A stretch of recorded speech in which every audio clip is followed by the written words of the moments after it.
Welcome to all of you. We're delighted to be here.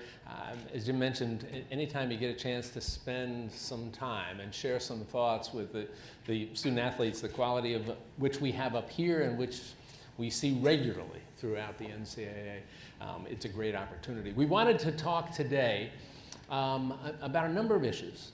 We want to take a look at from their perspective, and they're all people who are either fifth years or are finishing up, their perspective about the challenges of being a high-performing student athlete in our current environment, the benefits of it, and some of the other issues that are floating around. So I've got an array of questions that I'm going to ask. Not going to have nearly enough time to get to it all. I know there are some that might come in from you folks, so we certainly welcome it. So let me make some quick introductions here, and then we'll start with our conversation. First next to me is Morgan Alexander, who's a senior lacrosse player at Syracuse University. Next to Morgan is Jordan Mack, who's a senior football player at the University of Virginia and also one of the National Football Foundation National Scholar Athletes honored at our dinner last night. Next to Jordan is Casey Toohill, who is a senior football player from Stanford University, also one of the NFF National Scholar Athletes. Kira Dalmas is next to Casey. Kira is a senior lacrosse player, finished up and finishing up her graduate degree also at the University of Connecticut. Casey Comer is on the end, a graduate student, a cross-country runner at Villanova University. So we welcome all of you and we thank you for joining us. So I want to start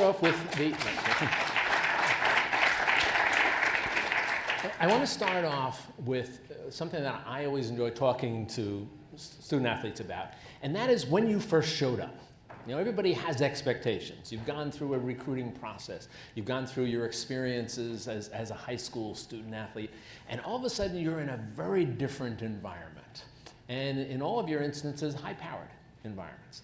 So my question to you is, as you look back, what was most surprising to you when you first showed up? The thing that sort of surprisingly, either pleasantly surprised or surprisingly in the sense you said, oh dear, I didn't know what was coming here.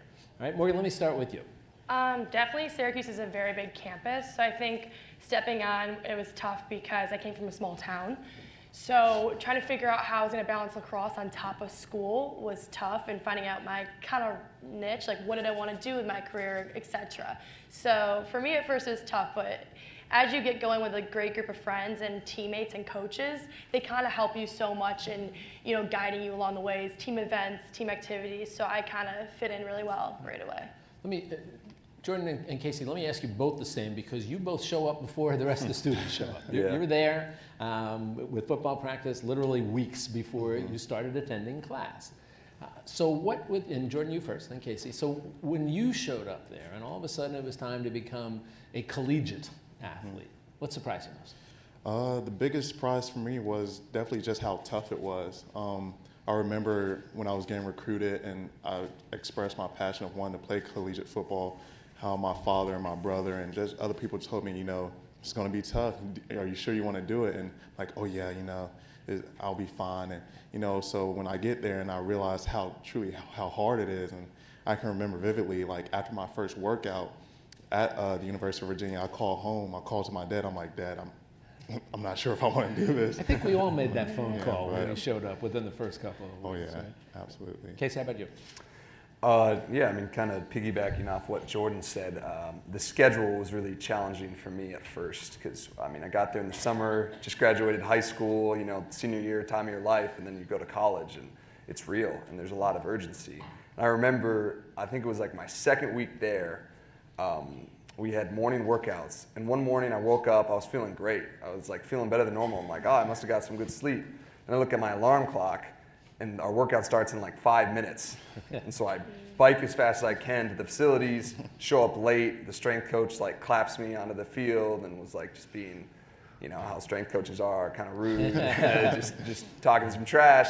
And I just remember being devastated. And then like at that point, I just realized like you just got to be on your game all the time. And it's a lot different from high school, and there's just that sense of urgency with everything you do. Kira, how about you?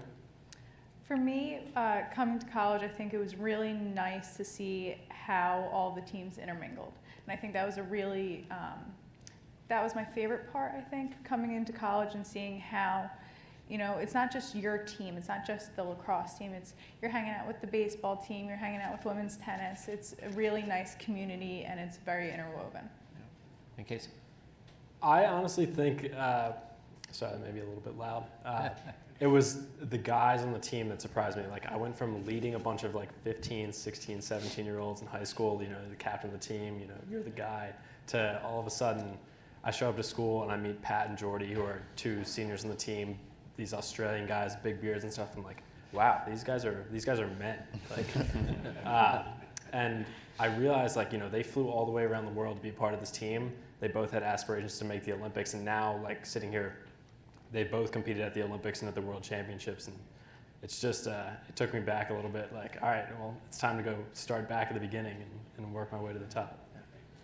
When you all arrived, within the first few weeks and months of your experience, did you feel as if you were able to become part of the overall school community, as opposed to perhaps feeling kind of isolated and within your own silo of being a student athlete?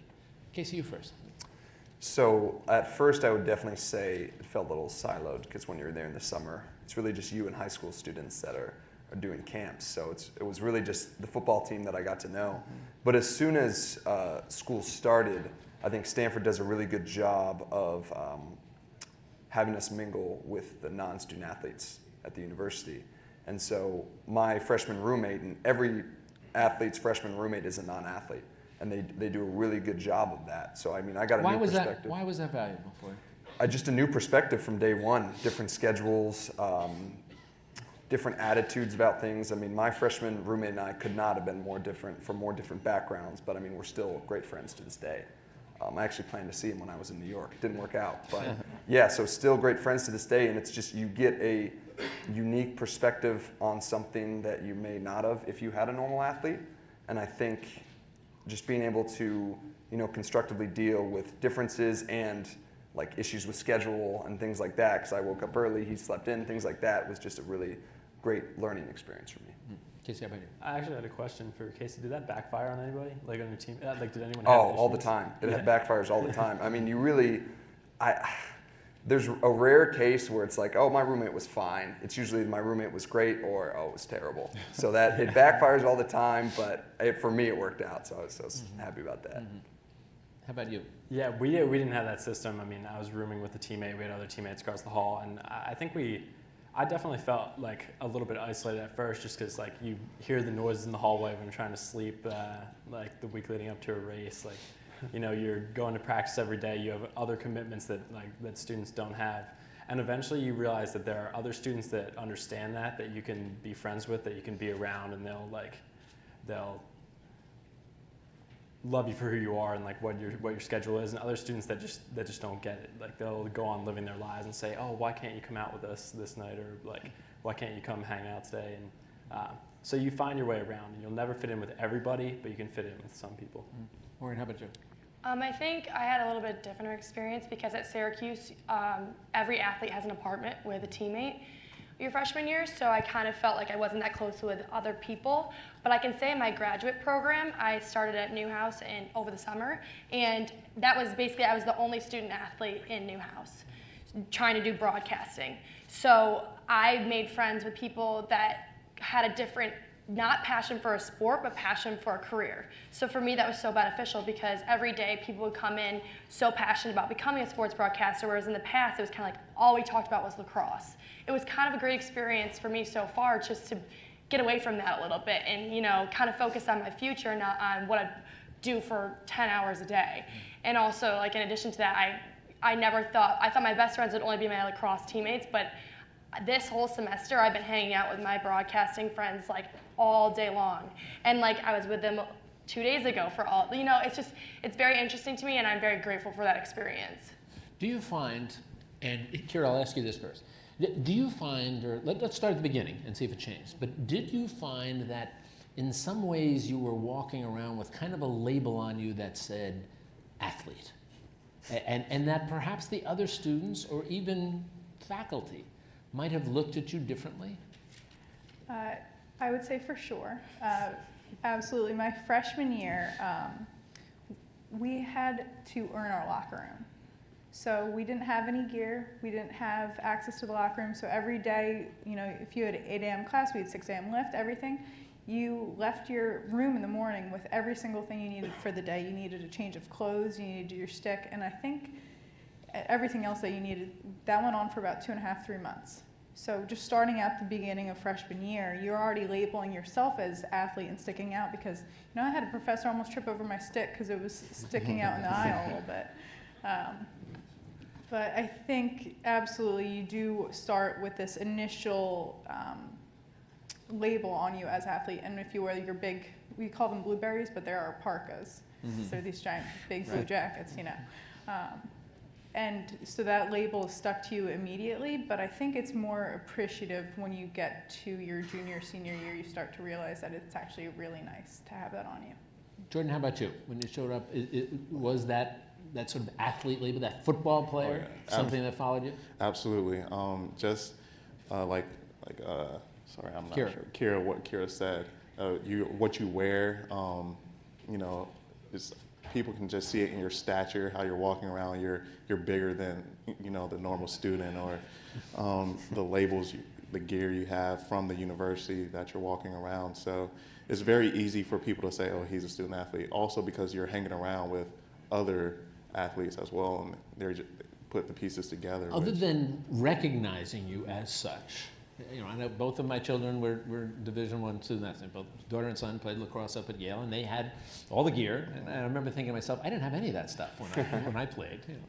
But other than that sort of self-identification, did you, and people looking at you, recognizing you, that you were an athlete, and professors tripping over your stick, did you ever find instances of being treated differently, either in a classroom or in a social surrounding?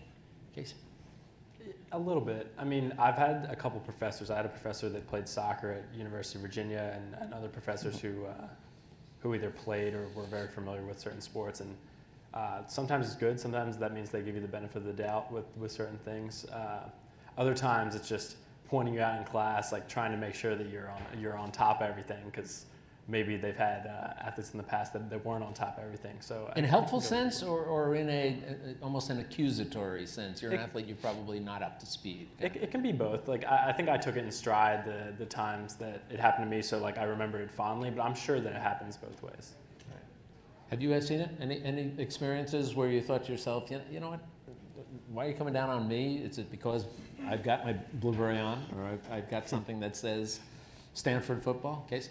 Yeah, I mean, it definitely happens. It often depends on the professor and whatnot. But at least for me, I mean, Stanford's I wouldn't say a lot of people there are into sports necessarily. So, you know, I'll go around, or people ask me, they're like, do you play tennis, or do you play like men's basketball? And that always, I mean, it hurts a little bit. I hate when people ask if I play men's basketball. But like, I mean, it's not the worst thing in the world. And even with like professors, I mean, sometimes it happens, but I've never really cared, honestly. I mean, my attitude's always been, okay, if a professor's going to try to treat me differently, or a TA or whatnot, you know, I have to work that much harder. I have to break the stereotype that they may have of me. And that, it doesn't always work. I mean, there's some drawbacks with it, but that's kind of always how I've approached that. Perhaps we can send them a copy of the press release designating you as a national scholar athlete. They still wouldn't care. How about that idea of academics? And the notion of time balance, right? Because the time that you all put in is extraordinary. And I know when I've talked to student athletes, and as a parent, quite honestly, I looked at the time that my children were putting in, and they were putting twice as much time as I did playing football at Yale back in the 70s when we were still a national power. And when I would talk to them and other student athletes, they'd say, we're okay.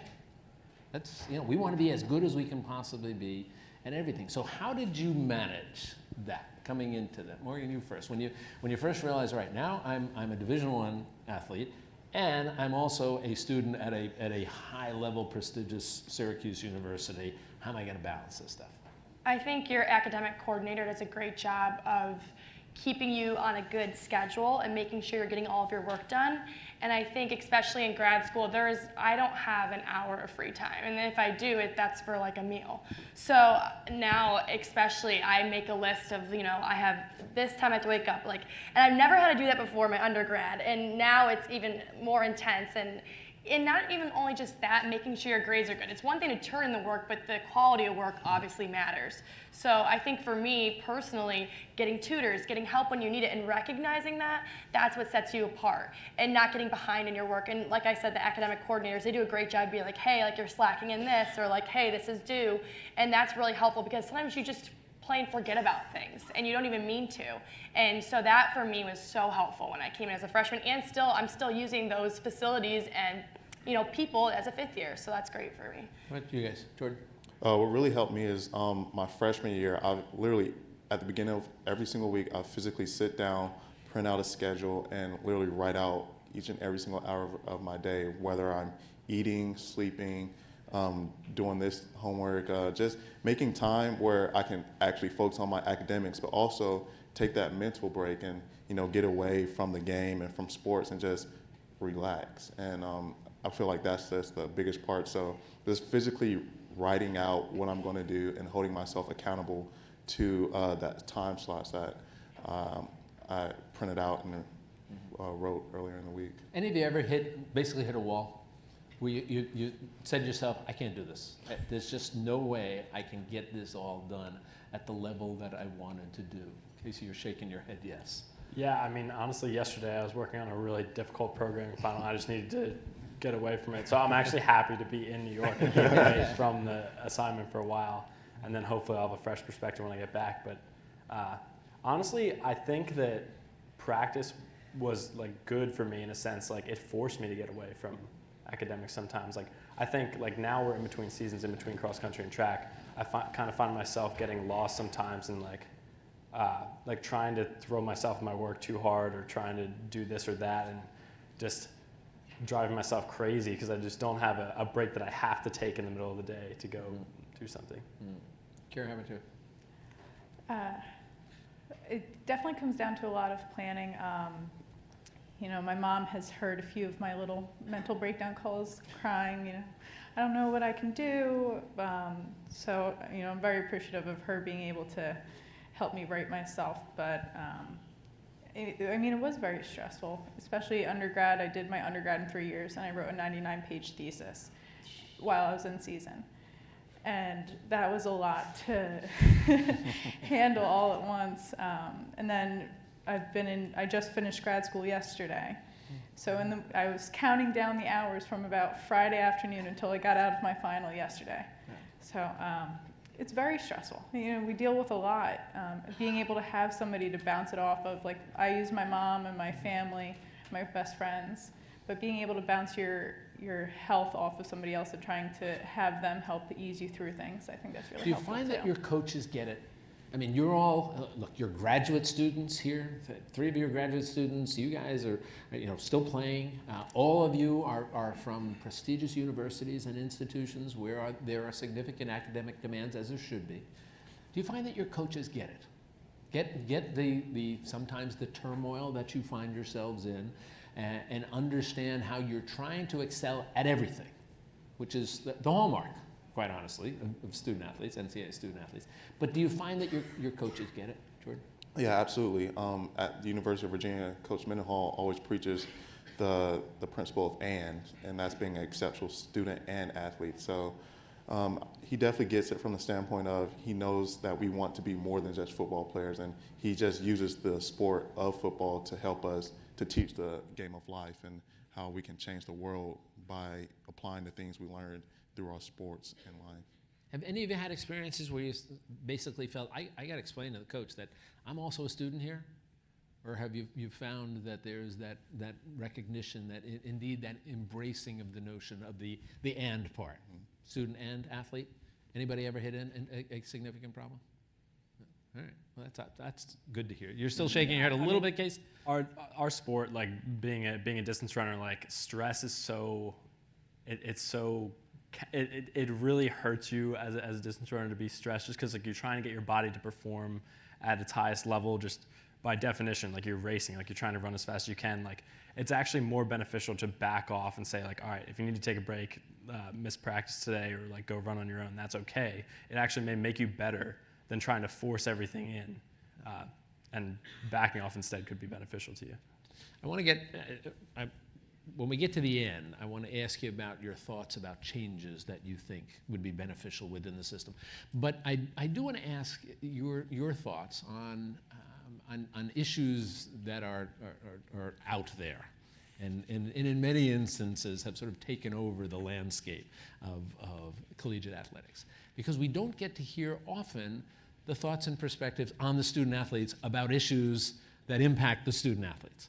So as I'm sure you've seen, there's been so much talked about and litigation in terms of this notion of name, image, and likeness. That as student athletes, what is it out there that you should be entitled to that you're not getting now? Or is it something that indeed would be an integral part of your existence? So let me start. I'm going to start with our two football players first, all right? Because when I mentioned to you before that we might chat about this, you both sort of gave that same reaction, that sort of smile and half chuckle. So Casey, I'll ask you first. Your thoughts on this? Okay. I think this issue is so complex, and I mean, this is going to be really valuable for me to hear your guys' perspectives on this as well. For me personally, the way I approach certain things, I mean, at least with the piece of legislation in California, I have not sat down to fully read through it. I have not sat down to fully, understand different perspectives and the biases that may be at play. So I need to do a better job of that before maybe I give a more in-depth and concrete answer. But I will say, I mean, this conversation needs to be had, and I'm happy that it's being pushed forward. I do worry that the legislation is coming through a little bit quickly. I think there can be a lot of consequences for that, and I don't know if it's fully thought out yet. But, things that really worry me about, income inequality in terms of, student athletes that can't pay for meals, or if their team can't provide them, they're going to go hungry. Things like that. I feel like I'm happy that's coming to the center stage. And I hope the discussion remains around that rather than, someone wants 15 sponsorships just for the clout or whatnot. I really think we need to structure the conversation around the issues such as that. And yeah, I think it's kind of a loaded question. I think a lot of people expect me just to say, yeah, like I want more. Like I play football, we make money, give me money. Like that's not exactly why I play college sports.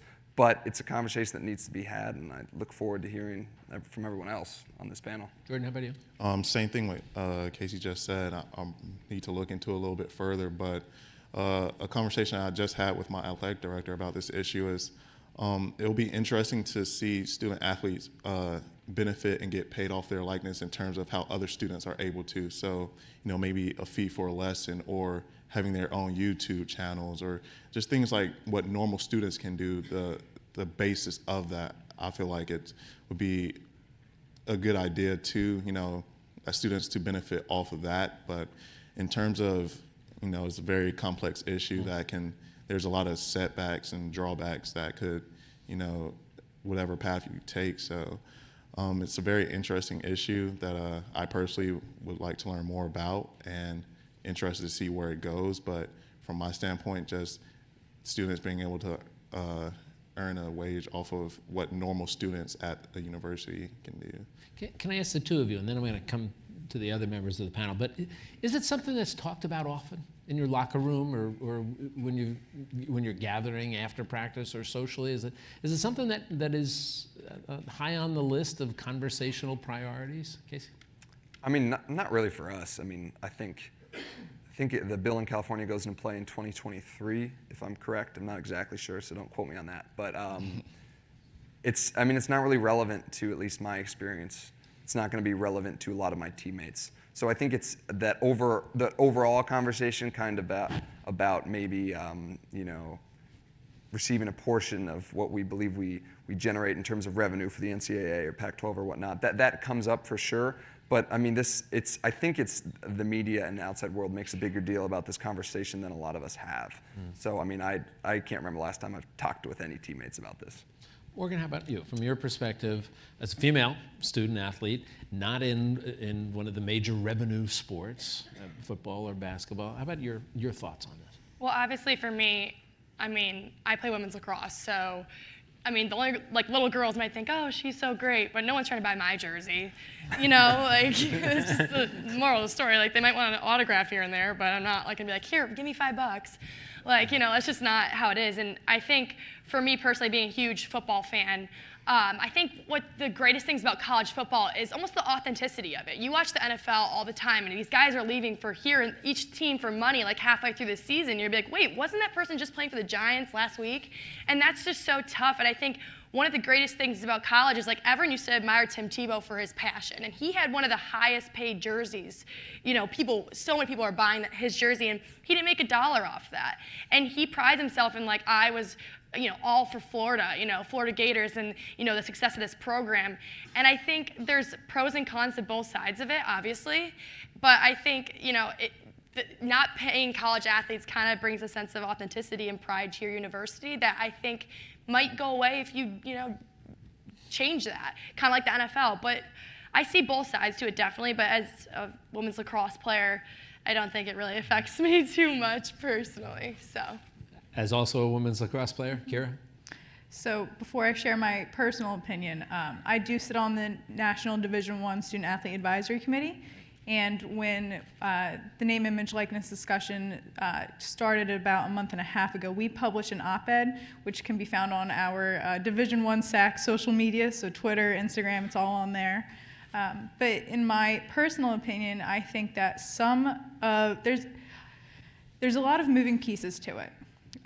If you were to name, image, likenesses to become a thing, how does it affect our international student athletes? How does it affect the student athletes who are from minority groups like women? How do you differentiate between that? What about state lines? If I'm from a state university and somebody else is from a private institution from somewhere else, how do we differentiate that type of pay, is what it is.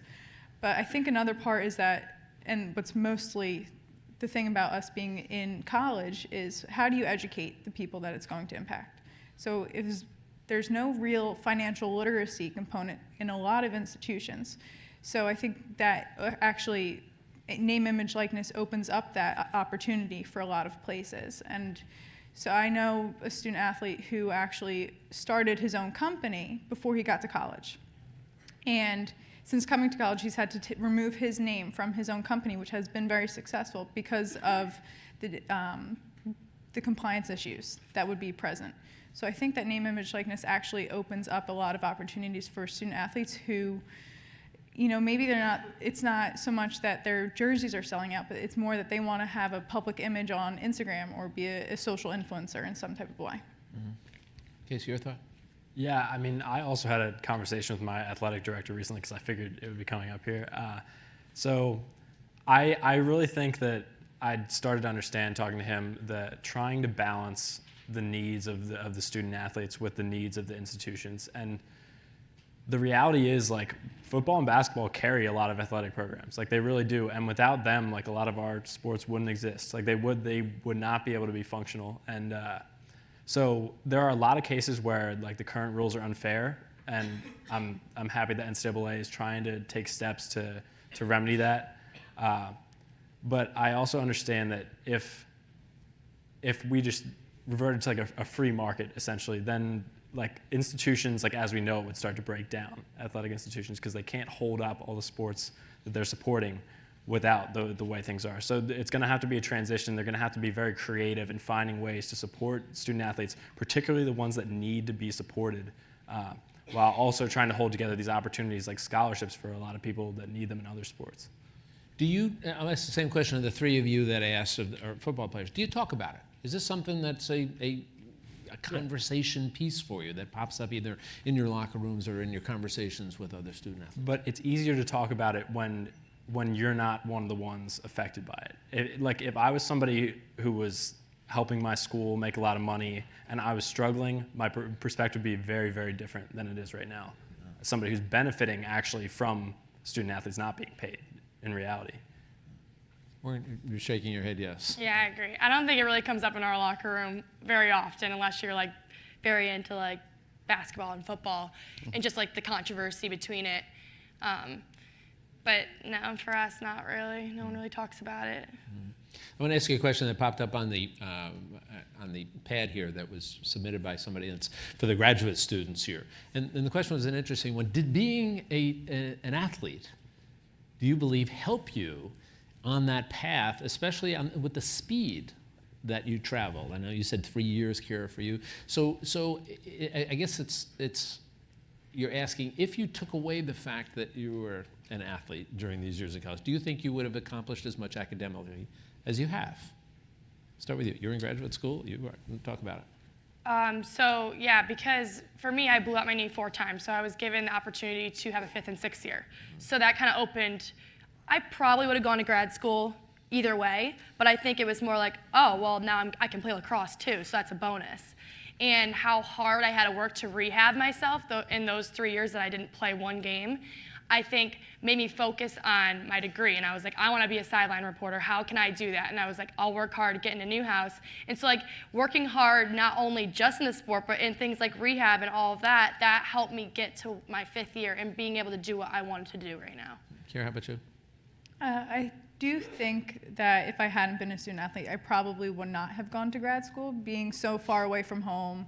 I'm several states away, and I was able to do the undergrad so quickly. I don't think that I would have been able to continue my graduate studies if I had not been an athlete. And I think that that's been very beneficial, especially being able to move so quickly and how rigorous all the academic work is. I think that the student athlete experience has benefited my ability to perform in the classroom. Casey? Yeah, I'm at school another year to run, to be frank. Like I'm in grad school and I'm learning, of course. Like I'm happy to be taking classes and learning more, but like I'm there to pursue making it to the Olympic trials and having a good year athletically.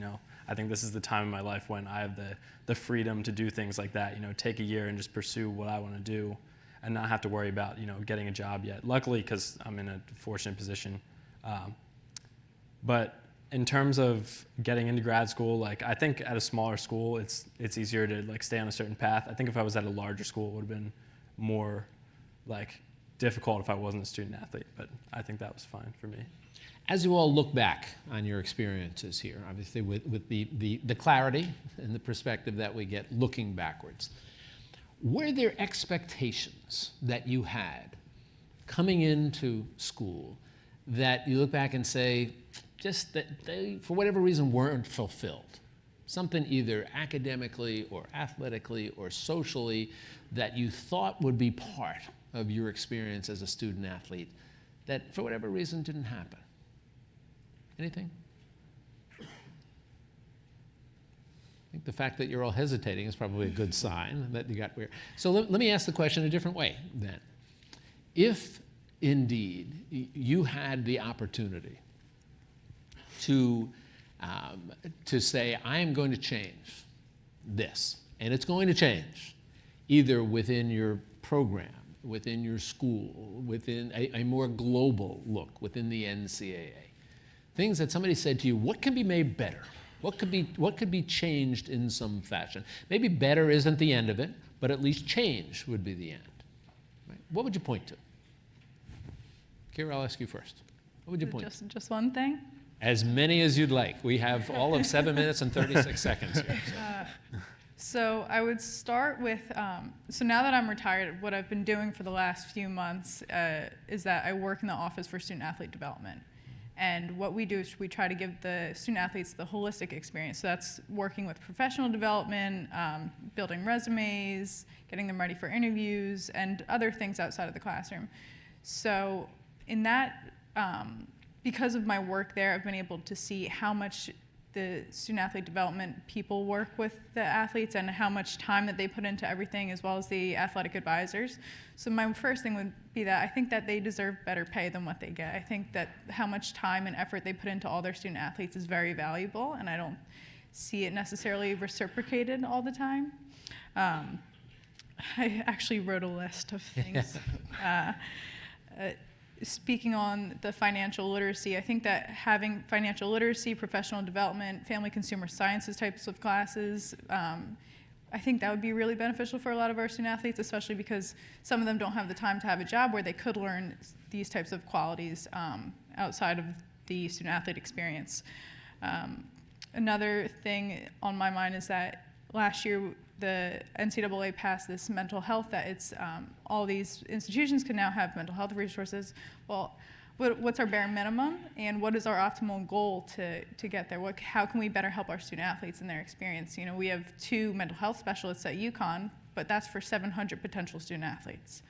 You know, I think there should be more resources. Are you seeing, even with the limited resources, are you seeing a real value? Oh yeah, they have full schedules all the time. So by having more resources, that gives the student athletes more availability to come utilize those resources. You know, they're not being shoved off of their schedule because there's no time to get into that schedule. And finally, I think that when the NCAA looks into student athletes, there's a lot of violations that come up with not passing a drug test. And you know that the NCAA in general is just very apprehensive about drug tests, but there's not enough scrutiny towards the student athletes who may have sexual misconduct violations or sexual assault or previous history of convicted domestic violence.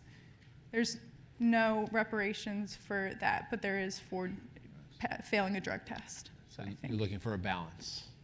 Yes. How about, Jordan, how about you? I would say, like Kira was just saying, the mental health aspect, because there's so many demands placed on student athletes from school to athletics, like we've been talking about. And it helps to have someone outside from a neutral perspective to say, are you okay? And how much that helps you both when you go out to sporting practices and when you go to classes, just, you know, are you okay? Not. Do you find, and I want to pick up your thought, but do you find, especially as football players, that guys are willing to say, no, I'm not? I feel like most definitely. Guys are, it's the stigma that you have to be tough. And, right. But I feel like our sports psychologist, Dr. Freeman, he does a great job of saying, you know, he doesn't really care about, you know, your stats or anything, how you look. He cares about from the head up and how you're doing in your mind and how you're feeling. And so it really means a lot that, you know, you have someone on campus, on grounds, as we call it, EPA, that cares about you not as a football player or just as a student, but, you know, in life, like how are you doing mentally, and, you know, what can I do to help you, or how can I help you process to be a better functional human being in society. Casey, how about you? Yeah, I mean, I think mental health is big too. I honestly hope that the NCAA looks into some kind of regulation to requiring schools to have mental health counseling for student athletes. Because I mean, I've seen some kids like that really couldn't handle it, and I mean, your teammates can be a big crutch, and parents, but like some kids are far away from home, they're quiet, they don't know who to talk to, and coaches can only do so much, you know. So I think that'll be a big step. And I can tell you from my own work with the NCAA, that is a priority. That the people are saying and recognizing and hearing all the things you're saying, and moving towards that, certainly. Morgan, how about you? Yeah, going off that, I think Syracuse, my freshman year, we didn't have any, we had a counseling center, but that was open to everyone, so it's kind of tough to get an appointment in there, because you'd be surprised how many people are in there on a day-to-day basis. And when if I would walk in there, how many other student athletes would be there? It really shocked me. And then by my sophomore year, we had our own outlets to go to, which I thought was great. And they basically listened to us, because so many girls and so many athletes, came to them and were like, hey, we need an outlet. And then by next year, we had that. And that was great, I think. Last question I'm going to ask each of you. I got about 2 minutes left here, so it'll be kind of a 1 or 2 line response to it. But once again, given the clarity of looking back, what would you say to your 17-year-old self who is making that decision now? Where am I going to go to continue my education and also to continue my athletic experiences? What would you say to that person looking back that this is going to be the greatest benefit of your experience, once you get to, trust me, 17-year-old self, once you get to this self that you are, you're going to look back and say, this is what the best thing I got out of this was? Who wants to go first? Casey, you go first. Put me on the spot here. The best You thing went to I got Stanford. We in can one do that. word? Oh man, that's Or a sentence or two. Doesn't have to be. I would say just dealing with difficult circumstances, difficult people, really changed me, really changed how I approach day to day, really how I approach my relationships with people. And I think that's just valuable in every context. I mean, whether it's a coach, a teammate, I mean, the way that I was able to approach everyone and the way that I strive to form relationships with these people, something I'll carry for the rest of my life. Morgan, you? Just basically take advantage of every opportunity you're given, because definitely I think athletes sometimes are given like as far as traveling and meeting different people when you're on the road, and focusing on your career, not only athletics, was very beneficial to me. I wish I would have learned that when I came in as a freshman, because lacrosse will end, but your career and your job doesn't. So really take academics very, very seriously from the minute you step on campus. Jordan, how about you? Resiliency. The idea of, things aren't always going to go your way, but, everything works out the way it's supposed to at the end. Yeah. Casey? I'd say I get to and not I have to. I get to wake up and go for this run in the morning. I get to take this class. Understand that everything I'm doing is because I chose to do it and not because I have to do it, and reminding myself of that daily. Kira, I'll give you the last word. I would just say that I would not be to where I am today without being a student athlete and having everything that I had that was an opportunity to me. So I say this often, but I would suggest to anybody who has any doubt about the value of the student-athlete experience in our country here, spend about 5 minutes with any of these 5 folks, and you're going to walk away saying, now I get it, and I understand the value of the idea of being a student-athlete here. So I probably don't have to say this to you, but I will, because you're going to do it anyway. But congratulations and good luck to all of you, because I'm sure you're all going to be successful. Thank you so much.